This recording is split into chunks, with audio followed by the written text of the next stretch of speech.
নমস্কার, আপনারা দেখছেন নিউজ ভারত 24 আওয়ার্স। এই মুহূর্তে আমরা রয়েছি কলকাতা হেরিটেজ একাডেমি। এখানে আজকে মিডিয়া সায়েন্স ডিপার্টমেন্টের একটি অনুষ্ঠান রয়েছে, যেখানে আমরা পেয়ে গেছি ইনোভেশনে এসেছেন উষা উত্থুপজি। আজকের এই ইনোভেশন প্রোগ্রামে এসে আপনার কেমন লাগছে, কি বলবেন? আপনারা দেখেছিলেন কি ফ্যান্টাস্টিক অ্যাটমসফিয়ার ছিল, মানে just really beautiful. Before that let me say নমস্কার, নমস্কারম, সত শ্রী আকাল, সালাম আলাইকুম। আমি উষা উতুপ, আমি আপনাদের দিদি। আর আজকে আমি এত সত্যি সত্যি করে আমি এত খুশি, কারণ to talk to the students, interact with them and talk about you know communication and advertising was really marvelous. আমি এটাই চাই that there'll be more and more occasions where we can interact with the students, নতুন প্রজন্মকে নিয়ে। উষা উত্থুপজি, আজকে এই যে heritage academy media সায়েন্সের যে প্রোগ্রাম রয়েছে, এই প্রোগ্রামে আপনি এসেছেন। এখানকার যে আগামী ভবিষ্যৎ রয়েছে, আগামী ছাত্রছাত্রীরা রয়েছে, তাদের উদ্দেশ্যে কি বার্তা দেবেন, তাদেরকে কি বলবেন? শুধু এটা বলবো কি that you are in the correct profession, because this is where মানে এখনকার লোক and এখনকার children are all involved with the media, isn't it? With this amazing Instagram, Facebook, Twitter, এসব তো। So I think it's important for them to learn how to do it well and how to be successful in that. It's a fantastic institution for that, Heritage Academy. উষাজি মানে বাঙালির আবেগ, বাংলার আবেগ। আর উষাজি মানে গানের একেবারে কোনো কথা হবে না, যেখানে শেষ কথা আর কি। সেই উষাজির বেলায় আমরা কি এক কলি গান শুনবো আগামী ভবিষ্যতের জন্য? কি মানে কি গান শুনতে? যে কোনো গান আগামী ভবিষ্যতের জন্য, যে কোনো গান, এক কলি, এক লাইন। শুধু এটা বলতে চাই, মানে এত গান আছে, কিন্তু কি কি বলবো। I think one of the most popular song is প্রেম জেগেছে আমার মনে, বলছি আমি তাই, তোমায় আমি ভালোবাসি, তোমায় আমি চাই। ওরে বাবা, কি দারুণ! অনেক ধন্যবাদ। উষাজিকে পেয়ে আমরা অত্যন্ত খুশি, হেরিটেজ একাডেমিও খুশি, এবং মিডিয়া সায়েন্সের ডিপার্টমেন্ট আছে কতটা খুশি তা আমরা একটু আগে প্রোগ্রামে দেখতে পেয়েছি। ধন্যবাদ আপনাদের।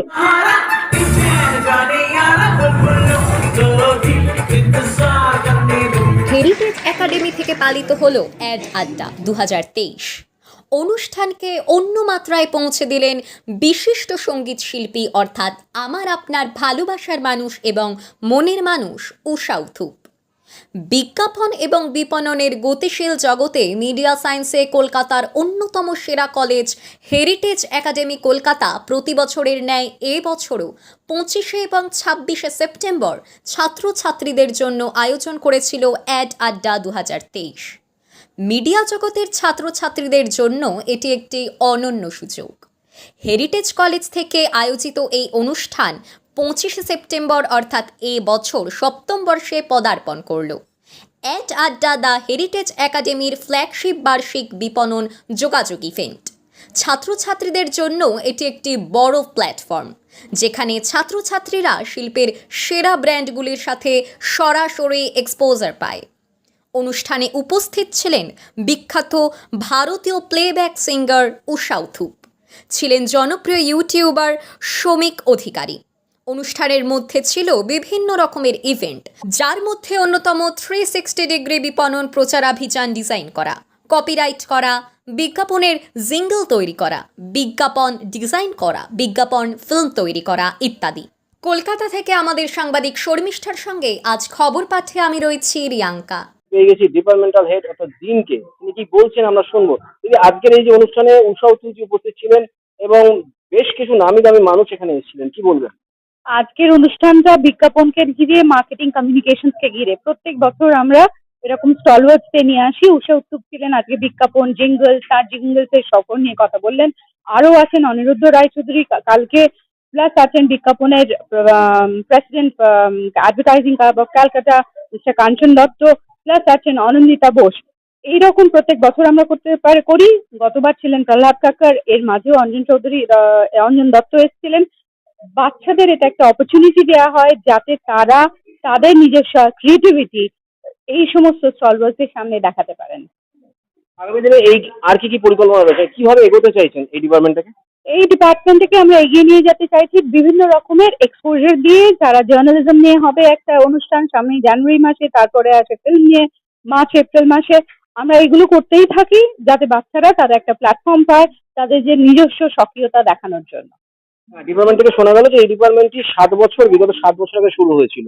আগামী দিনে ডিপার্টমেন্ট নিয়ে আর কি কি পরিকল্পনা রয়েছে? আগামী দিনে ডিপার্টমেন্ট নিয়ে আমরা ভাবছি যে আরো কত বাইরের যত সমস্ত ক্লায়েন্টস আছে তাদের নিয়ে কাজ করা যায়। স্টুডেন্টসরা নিজেরা নিজেদের হাতের কাজ কি করে দেখাতে পারে, সেটা ফিল্ম হতে পারে, সেটা জার্নালিজম হতে পারে, সেটা বিজ্ঞাপন হতে পারে। যে ধরনের বাইরে, যেমন ধরুন আমরা রামকৃষ্ণ মিশনের সাথে রামকৃষ্ণ মিশন নরেন্দ্রপুরের সাথে কাজ করার চেষ্টা করছি, সেই সমস্ত জায়গায় তারা প্র্যাকটিক্যাল প্রজেক্ট করে কিভাবে নিজেদের এগিয়ে নিয়ে যেতে পারে যাতে ইন্ডাস্ট্রি তাদের ইন্ডাস্ট্রি রেডি বলে তুলে নেয়। এই মুহূর্তে ডিপার্টমেন্টে কতজন ছাত্রছাত্রী রয়েছে? আমরা এই মুহূর্তে প্রায় 300 জন ছাত্রছাত্রী আছে ডিপার্টমেন্টে। আর এই ডিপার্টমেন্ট থেকে পাশ করে বেরিয়ে এখন সফল তারা রয়েছে, এই মুহূর্তে তারা পশ্চিমবঙ্গে কাজ করছে বা দেশের বাইরে কাজ করছে, এরকম সফল কিছু মানুষের নাম? আমাদের বেশিরভাগ ছাত্রছাত্রী পছন্দ করে দেশের বাইরে কাজ করার জন্য। ইনফ্যাক্ট আমাদের একটি ছেলের ছাত্র আতিফ আলী ড্যাগম্যান বলে, সে কাজ করছে থিয়েটার নিয়ে। ইনফ্যাক্ট পৃথিবী থিয়েটারে তার নিজস্ব শো চলে। আরো ছাত্রছাত্রী আছে, সব ইংল্যান্ডে আছে, তারা সবাই পড়াশোনা করছে ইংল্যান্ডে। বিজ্ঞাপনে নানা দিক দিয়ে জার্নালিস্ট আছে, স্পোর্টস জার্নালিস্ট আছে কুইন্টে। তারপরে বিজ্ঞাপন এজেন্সি গুলোতে প্রচুর উঁচু জায়গায় তারা অনেক সব বসে আছে। পিডব্লিউসি, কেপিএমজি কন্টেন্ট ক্রিয়েশন করছে, নানা রকম কাজের জায়গা তারা খুঁজে পাচ্ছে আজকের জগতে এই ডিপার্টমেন্ট থেকে বেরিয়ে।